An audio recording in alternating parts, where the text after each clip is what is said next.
Hey, Christina. So I figured rather than try and explain it over email, I'd just make you a step-by-step video showing you how to get your Captivate onto GitHub because I'll admit, when I first watched the video that I sent you, it took me a little while. There was definitely a learning curve to figuring out how to do it. And the first few times I tried it, I couldn't get it to work and I was getting so frustrated. So why don't I just save you the trouble and just show you how to do it step by step. So this is the second time I'm actually recording this video for you. The first time I forgot to turn my microphone on, so I recorded the whole thing with no sound. So I just have to get rid of some of the stuff that I already used to make this, so that way I can resave it using the same file names. Okay, anyway, also I wanted to mention, when I opened up your Captivate file, it gave me some weird message about the fonts. So if the fonts look different, that's why. I guess the fonts, I don't have the fonts that you used or whatever, so they wouldn't load on mine. So it just defaulted to these. I hope that's okay. Okay, so first things first, before you get started, you want to make sure that underneath the quiz preferences, right here, that the little box that says enable reporting for this project is unchecked. If that's checked off, it's going to publish this as something called a SCORM file. And SCORM files can be read by learning management systems, but not just by any old website. So basically what makes something a SCORM file is, or why you would want it to be a SCORM file, is if you wanted the results from this quiz to actually count towards your student's grade, and you wanted them reported to the learning management system so that the learning management system could like factor them into the final grade. We don't need that here. And if you're gonna, so the whole reason I put my stuff on GitHub is because I wanted to use it in my portfolio, like my professional portfolio. I think I really like my Captivate projects, so I wanted to show them off as part of my professional portfolio. And we don't need to have quiz reporting for our professional portfolio. And we also don't need quiz reporting for this project. So we definitely don't need quiz reporting. So anyway, the second thing you want to do is when you go to publish it, you want to make sure the zip files is unchecked. So what I'm going to do is I'm just going to publish this right to my desktop. I'm just calling it How Have You Voted Mini Quiz GitHub. I'm going to publish that. I don't need to view the output. And then here it is right here. How have you voted mini quiz GitHub? All right, so once I've published it, now I need to get into GitHub. So I downloaded the GitHub app for my desktop. So I'm just opening it up through there. I think it's really handy, but you can also do it right through the web. I just find this much easier. So I'm gonna go to File, New Repository, okay? I'm gonna call this Christina, How You Vote Mini Quiz.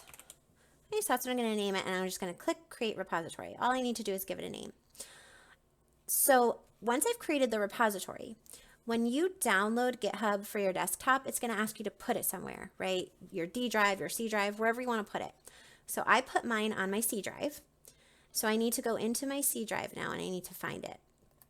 So I'm just going to open up my folders, and I need to go down right here to my C drive. I called mine Sites. You can call yours whatever you want when you download it. You just need to create some sort of a folder for all your GitHub stuff to go into. You can just call it GitHub, whatever. I called mine Sites because I knew I was going to use it to host as a hosting website. So I just need to go find mine. Mine's really buried. I really put it in there. So here it is, Sites. So this are all my different GitHub. These are all my different Captivate projects that I have hosted on GitHub right now. So when I created that repository here, it automatically created a folder for it here, and you can see it right there. Christina, How Do You Vote Mini Quiz. I'm going to open that up, and then the next thing I need to do is I need to go into my, here it is. I need to go into that folder of my published Captivate files. So when I publish my Captivate files, I publish them to a folder on my desktop, right? I need to open that folder up. These are all my published Captivate files. I need to select all of them, copy them, and then I have to paste them into that GitHub folder. So I'm going to paste them in, and once I do that, they will auto-populate right here in that repository that I created. Okay, so these are all the different files from Captivate, right? There's a ton of assets you used in this. Any file from Captivate would have this much stuff in it, but this is basically everything that you used in that project from Captivate. You have to give this a summary before you can move on. So I'm just going to call it Christina, How You Vote Mini Quiz. And then I'm going to click Commit to Main. And it's going to take just a quick second, and it's been committed. So now the whole reason we're doing this is because we want to make a website for that mini quiz, right? That's the whole point of us even doing that. So GitHub has those files now. Now we need to tell GitHub how to use them. So we need to tell them to make this into a web page. And so the way that GitHub does that is by creating a branch off of that initial repository. It cannot host a website unless you give it a branch to deploy that website from. So I have to go up here. It says right now we're just in the main branch. We need to create a branch for the web page now. So we're going to click that and see how it says new branch. I'm going to create it right now. I just need to give it a name. So I'm going to call it Christina How You Vote Mini Quiz. And we're going to click new branch. I'm just going to, actually, because this is going to be a web page, I'm going to put the name web page. I'm going to put page under behind it at the end of the name. Anytime I create a web page, I always do that to the branch that I want to use for the web page, just so I know that that's where the branch I'm using to make this web page. So I'm going to put the word page there and then click create branch. All right, last thing I need to do is publish this repository so I can actually go and make the website now. So I'm going to click publish. I want to make sure that I uncheck that box because I want other people to be able to come to this website, right? Whoever I give the link to, I want them to be able to come to this website. So I need to make it public. So I unchecked to keep this code private, and I'm just going to click publish repository. It takes a second, but doesn't take long. And that just publishes it to GitHub. So now it's in there. So from here, I have to go to the actual GitHub website, the web page on the web. So I'm going to open that up. I have it on my other screen. All right, so let me go to GitHub. I didn't realize that I didn't put sound in that video until I went to post the video as like an unlisted video on YouTube to send to you. And then I realized, oh gosh, there's no sound on here. I have to re-record this. Okay, so I'm going to log into GitHub.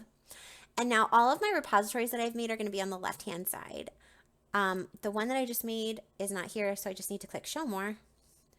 And then I need to find, here it is, Christina How You Vote Mini Quiz. That's what I named it. That's the one. And right, I just made it 2 minutes ago, so that's definitely it. So the reason that when I went to try this after watching the video that I sent you, that how-to video, the reason it gave me so much trouble was because they've definitely changed the layout of GitHub since that video was recorded. So it took me a while to figure out where to find things. So you do click settings, but then in that video it said find pages. Pages is no longer listed here, okay? It's actually listed over here in this left-hand menu. It's the very last one.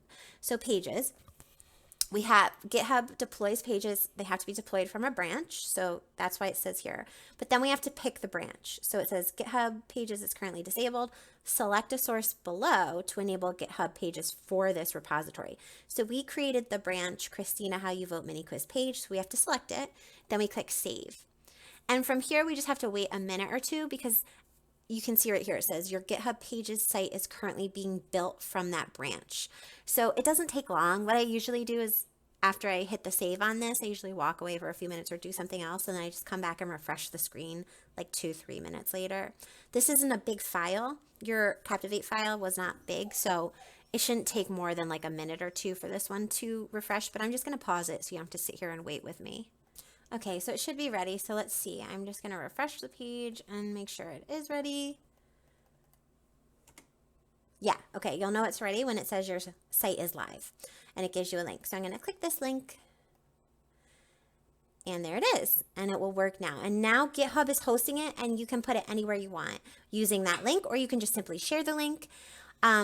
If you go to like one of those iCode generator websites, you can copy and paste this link into the iCode generator website and it'll spit out an embed code for you. So that way, if like when you do create your professional portfolio, if you want to embed your Captivate projects into your professional portfolio, you can just use the iCode creator, copy and paste the embed code, put it into your web page, and embed it into your webpage, and then the Captivate project will literally be embedded into your portfolio.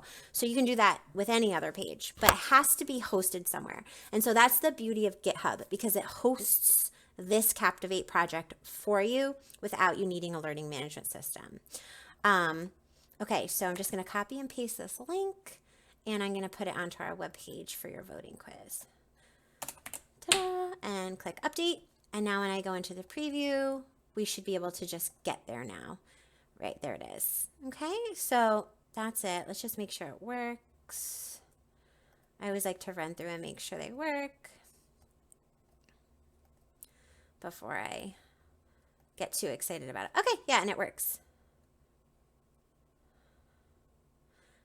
And make sure your narration key's up.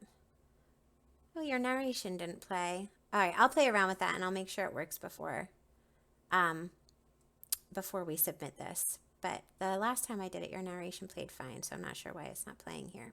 Anyway, that's my problem. I'll figure it out. But hopefully that helps, and each time you do one of these and you want to actually share it with somebody, you can.